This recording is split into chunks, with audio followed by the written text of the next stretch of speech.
লগ্নৰ বিষয়ে কি ক'ব? মন্দিৰত লগ্ন দিছে মই আগত মানে একেবাৰে আগত ফাৰ্ষ্ট এতিয়া আমি পিকনিক লৈ আহিছিলোঁ। পিকনিক কাৰণে কিবা কিবি হৈ গ'ল খাবলৈ। তেতিয়া মানুহবিলাক ক'লে যে তই যাচোন এই পানীটোত গা চা ধুই পেলাই অলপ পূজা কৰি দিবি। তেতিয়া মই গা চা ধুই পূজা কৰিলোঁ। কৰি তাৰ নিচত এটা শিৱলিংগ আছিলে। তাক মই এনেকৈ টমৰাই পেলাই চালোঁ। চাই পেলাই দেখিছোঁ যে এটা শিৱলিংগ ওলাই পেলাই শিৱলিংগৰ ওপৰত ৰাখি দিলোঁ। এইটো পাথৰ যে ওপৰত দেখা গৈছে ওপৰত ৰাখি দিলোঁ। ৰাখি দিলোঁ মই ক'লোঁ এইটো কি কৰিম, লৈ যাম ন থাকি। ল'ৰাবিলাক ক'লে মই তুমিয়ে লৈ যা, তোমাৰ হাততে পাইছা তুমি লৈ যা।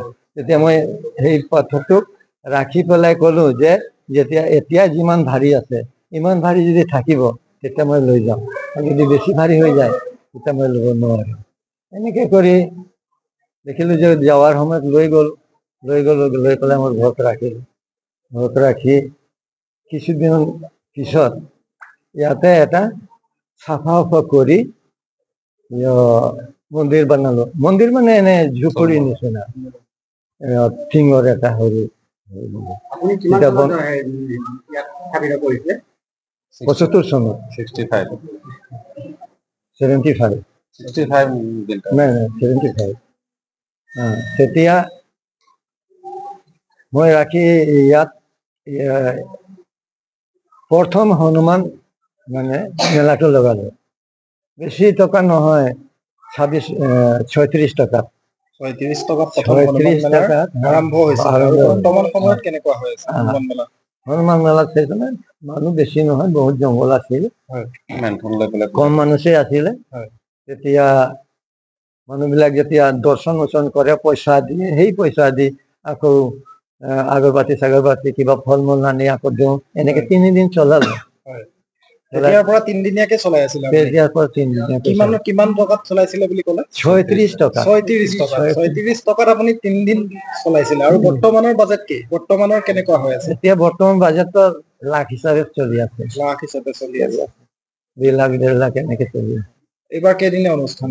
এইবাৰতো 4 দিন। 4 দিন। নিয়মতেতো 3 দিন হ'ব লাগে, কিন্তু 4 দিন হ'লে সিহঁতে পেপাৰত ছপাইছে। তাৰপিছত কিছুমান দিন আকৌ অলপ ডাঙৰকৈ মন্দিৰ বনোৱা হ'ল। টিঙৰ বনাই দেখিছোঁ যে এটা বহুত দিগদাৰী হৈ আছে। পানী পৰে, হাৱা দিলে টিংবিলাক খহি যায়, গিৰি যায়।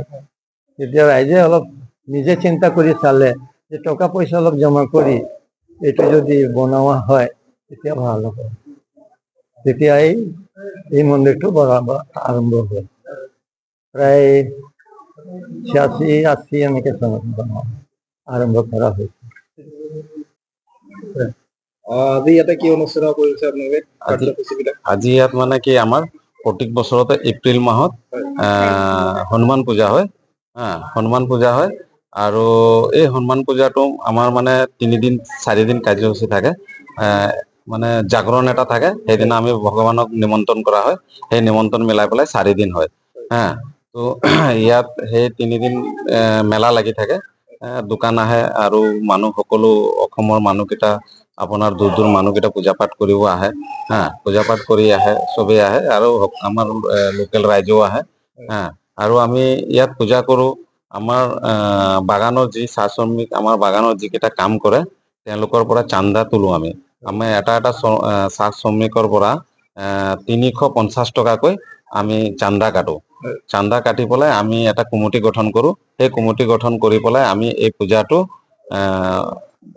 আমি মানে পূজাটো আৰম্ভ কৰোঁ পূজাটো।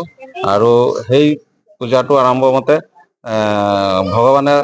হনুমানৰ মতে ভগৱানে ভালে ভালে পূজাটো পাৰ কৰে আৰু তেনেকুৱা পাৰ কৰি আছে। আৰু এই যি মন্দিৰটো আমি বনাইছো, এইটো ৰাইজৰ টকা দিয়ে বনাইছো আমি। আগতে চৰকাৰী সাহায্য কোনো ধৰণৰ পোৱা নাই আমি এতিয়ালৈকে। আমি চৰকাৰক আবেদন কৰিছিলো যে আমাক ৰাস্তাটো আপোনাৰ পাহাৰৰ মানে ব্যৱস্থা কৰি দিবৰ কাৰণে। কিয় আগত মানে এই মন্দিৰটোত যেতিয়া অকণ জংঘল টংঘল আছিলে তেতিয়া ইমান মানুহ অহা যোৱা কৰা নাছিলে। এতিয়া আপোনালোকে মানে গাড়ী লৈ লৈ বহুত মানুহ আহে, মংগলবাৰ হলে বহুত গাড়ী লৈ পেলাই আহে, দূৰ দূৰ মানুহ আহে। তো আমি সেইকাৰণে যেতিয়া মানুহ আহিব আৰম্ভ হ'ল, তেতিয়া আমি কি কৰিলো, তেতিয়া আমি চৰকাৰক এদিন আমি ইয়াত MLA এটা মাতিলো, আৰু সঞ্জয় কিষাণক মাতিছিলো, তেওঁ আহিছিলে। তেওঁ আহি ইয়াত প্ৰণাম কৰি পেলাই গৈছে, জিতু গোস্বামী আহি প্ৰণাম কৰি গৈছে।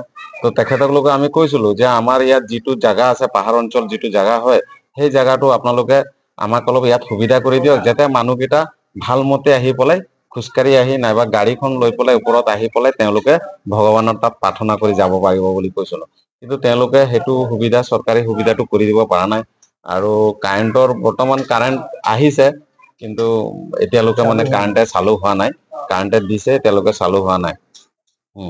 তো সেই তেনেকুৱা আমি ৰাইজৰ পৰা মানে প্ৰায় 10 বছৰ মান ধৰে, 10-15 বছৰ ধৰে আমি প্ৰত্যেক চাহ শ্ৰমিকৰ পৰা 50 টকাকৈ কাটি গোটাই এই মন্দিৰটো বনাইছো। আৰু আগৰ দিনত মানে কি আমাৰ যিকেইটা মামা আছিলে, খুৰা আছিলে, তেওঁলোকে কৈছে মন্দিৰটো 1965 চনত মানে তেওঁলোকে আৰম্ভ কৰিছে বুলি কৈছে।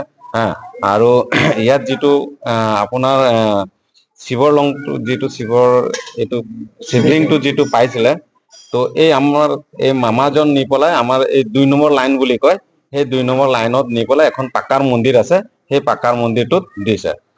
তেওঁলোকে ধৰক তাত ৰাইজও পূজা কৰিব আহে, তেওঁলোকে ঘৰো পূজা কৰে। আৰু যিটো আমাৰ ইয়াত হনুমান যিটো আছে, আপোনালোকে দেখি পাইছে, এইটো আপোনাৰ এই পাথৰটো, ৰঙা পাথৰটো ইয়াত হনুমানটো ইয়াত ৰখা হ'ল। আৰু সেই তেখেতৰ নামতে আমি ইয়াত হনুমান পূজা কৰো আৰু হনুমান পূজা কৰো। আৰু সেই তেখেতৰ আশীৰ্বাদে আমি তেনেকুৱা পূজা কৰি গৈ আছো। আৰু আমাৰ গাঁওখনো ধুনীয়া, মানে কোনো কাজিয়া পেচাল নোহোৱাকৈ মানে শান্তি ভাৱে পূজা পাৰ হৈ যায়। তো আশীৰ্বাদটো মানে আমাৰ যিখন জীয়াজুৰি বাগান, আমাৰ জীয়াজুৰি বাগানটো মানে সুন্দৰভাৱে নগাঁও জিলাৰ ব্ৰহ্মপুৰ সমষ্টি হয়। এইটো ব্ৰহ্মপুৰ সমষ্টি, নগাঁও জিলা হয়। আৰু জীয়াজুৰি কেই নম্বৰ? জীয়াজুৰি এইটো আমাৰ মানে পাহাৰ অঞ্চল পৰে। এইটো জীয়াজুৰি আপোনাৰ জীয়াজুৰি মানে কি আপোনাৰ আমাৰ জীয়াজুৰি বুলিয়ে কয় এইটো, আৰু জীয়াজুৰি বুলি কয়। জীয়াজুৰি পৰ্বত আপোনাৰ পাহাৰ বুলি কয় এইটো। তো সেই তেনেকুৱা ভগৱানৰ আশীৰ্বাদে চলি আছে। আৰু আমাৰ আশা থাকিছে, আৰু আমি চৰকাৰকো আমি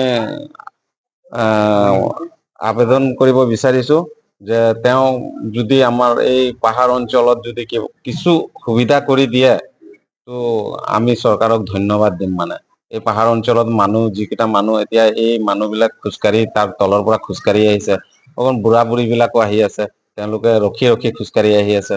গতিকে তেওঁলোকে যদি এই পাহাৰ অঞ্চলৰ ভিতৰৰ পৰা যদি এখন ৰাস্তা ঘাটটো যদি সুবিধা কৰি দিয়ে, তো আমি চৰকাৰক ধন্যবাদ জনাম।